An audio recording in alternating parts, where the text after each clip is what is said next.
Bonjour à tous, j'espère que vous allez bien. Aujourd'hui, je vous fais une vidéo, une petite série de vidéos, il y en a plusieurs, sur comment utiliser les plaques de texture. Donc comme j'ai eu pas mal de messages où on m'a demandé de réaliser ces tutoriels, je voulais vous montrer donc aujourd'hui la première vidéo sera sur la technique de scalpage toute simple.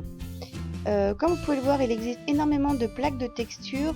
Dans ces tutoriels, je vais vous montrer comment utiliser les plaques de texture souples. Donc pour démarrer, on va utiliser ici de la cernite translucente bleue, c'est la bleu turquoise. Donc vous pouvez prendre n'importe quelle couleur de pain de pâte. Là c'est tout simplement pour tester en même temps à nouveau cette translucente bleu turquoise. Donc vous allez venir prendre votre pâte, l'étaler tout simplement au rouleau ou à la mappe. Et ensuite vous allez prendre tout simplement un morceau de pâte blanche.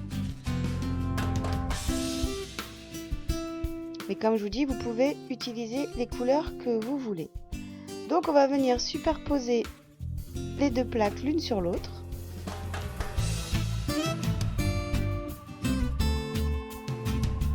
Donc là, comme j'ai la translucide, je vais la placer en dessous. Et je vais mettre la pâte blanche sur le dessus. Là c'est simplement pour ajuster mes pâtes, mais ensuite je vais les retourner.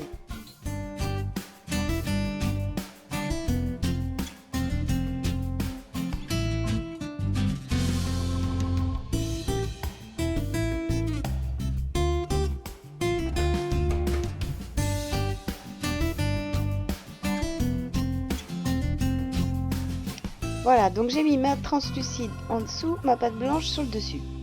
Je passe un petit peu le rouleau pour enlever les bulles d'air. Et je vais à présent donc choisir une plaque de texture. Là je vais prendre celle-ci que je vais venir appliquer donc sur les pâtes. Alors pour être sûr de bien appuyer un petit peu partout, je passe ici avec une petite plaque de verre. Mais vous pouvez aussi passer le rouleau si vous le souhaitez, comme vous voulez. Et voilà, on va venir découvrir le motif en relief sur la pâte. Alors pour le scalpage, on va venir prendre une lame souple, parce qu'il existe différentes lames. Il y a des lames très rigides, il y a des lames très souples. Donc moi j'ai une lame spéciale pour le scalpage, comme vous pouvez le voir, c'est une lame très fine qui a été tordue spécialement pour pouvoir plus facilement scalper les pâtes. Donc le scalpage, tout simplement, il faut venir retirer l'excédent de pâte qui se trouve en relief pour pouvoir faire découvrir en dessous la deuxième pâte. Alors j'ai prévu après cette série de vidéos sur les plaques de texture de vous faire aussi une vidéo sur le Hayden magique. Voilà, comme j'ai Nathalie qui m'a demandé comment faire le Hayden, sache que ce sera dans une prochaine vidéo. Après les plaques de texture. Donc voilà, vous faites très attention, vous venez scalper comme ceci délicatement votre pâte pour retirer la pâte blanche. Et comme vous pouvez voir, il y a les motifs comme ceci que l'on voit apparaître sur le dessous. Vous pouvez voir à deux endroits j'ai des petits trous, c'est parce qu'en fait j'ai fait mes plaques très fines et que j'avais des petites bulles en dessous. Mais ça ne va pas m'empêcher de pouvoir utiliser ma pâte. Donc voilà, vous venez scalper comme ça, allez-y tout doucement au début pour pas faire trop de trous dans la pâte. Il suffit de vous entraîner. Moi-même je ne suis pas une professionnelle du scalpage. Donc là je viens retirer les morceaux de pâte. Dans un petit bonus de vidéo, je vais vous montrer ce qu'on peut réaliser avec les restes de pâte. Donc voilà, une fois que mon scalpage est fait, pour bien uniformiser ma pâte à nouveau, je viens prendre un petit papier. Vous pouvez prendre du papier sulfurisé. Ici c'est du papier de fleuriste. Voilà, et je viens tout simplement lisser la pâte. Et ensuite avec ma lame souple, je viens donner une forme à ma création. Donc ensuite, il ne reste plus qu'à passer au four, donc comme d'habitude à 110 degrés pendant 30 minutes.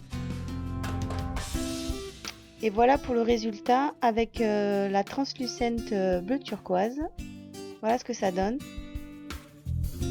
Donc là bien évidemment le bijou n'est pas fini, j'aurai une semelle à faire par derrière que je ferai sûrement en translucide pour garder en translucide basique pour garder un petit peu la translucidité de la pâte.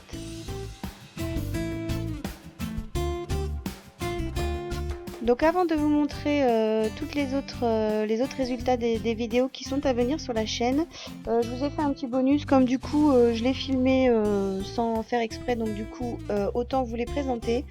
Donc tout simplement je viens prendre les restes de pâte du scalpage. Comme vous pouvez le voir, je les ai coupés aléatoirement, puis ensuite je suis venue former un boudin. Là je l'ai coupé en deux pour vous montrer deux petites méthodes, je vous montre après les résultats. Donc tout simplement on vient étaler la pâte et ensuite à l'aide d'emporte-pièce on vient former les morceaux dans la pâte que l'on souhaite par la suite utiliser. Là c'était comme je voulais pas perdre des morceaux de pâte et que j'avais envie donc de faire des couleurs bleues comme ça, bleu et blanche, et puis voir au niveau de la translucide ce que ça allait donner. Là je viens couper tout simplement mon boudin en petites rondelles comme ceci, que je viens mettre les unes à côté des autres.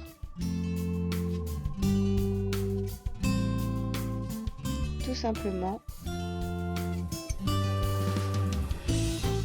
Et ensuite je vais venir m'aider encore d'un papier de fleuriste. Vous pouvez prendre du papier sulfurisé ou tout simplement votre rouleau. Et je viens comme ceci donc joindre les morceaux entre eux, aplatir à nouveau ma pâte pour pouvoir réaliser à nouveau de nouvelles pièces à l'aide d'emporte-pièce.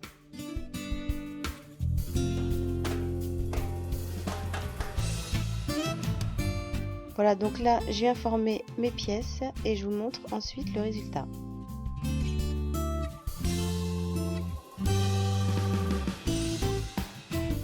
Là j'utilise des tout petits emporte-pièces fleurs qui sont très pratiques, je vous mettrai les liens en barre d'infos. C'est des petits emporte-pièces à piston fleurs.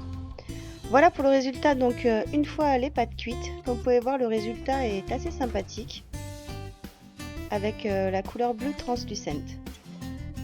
Voilà, donc là je vous montre un petit peu les prochaines vidéos qui seront à venir sur la chaîne. Donc comment faire avec les plaques de texture des reliefs comme ceci. Ici c'est avec de la foil foils. Là ici c'est comment réaliser un Mica Shift avec la shiny vert canard pardon.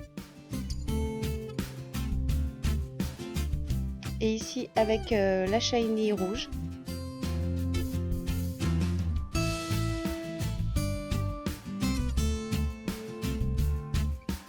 Voilà, les résultats de la shiny sont assez sympathiques. Au niveau des Mica Shift. Ensuite, je vous montrerai la technique aussi du Sutton Slice. Tout simplement, c'est comment faire des reliefs comme ceci, tout simplement sur la pâte. Vous pouvez aussi les utiliser, on le verra, comme des tampons.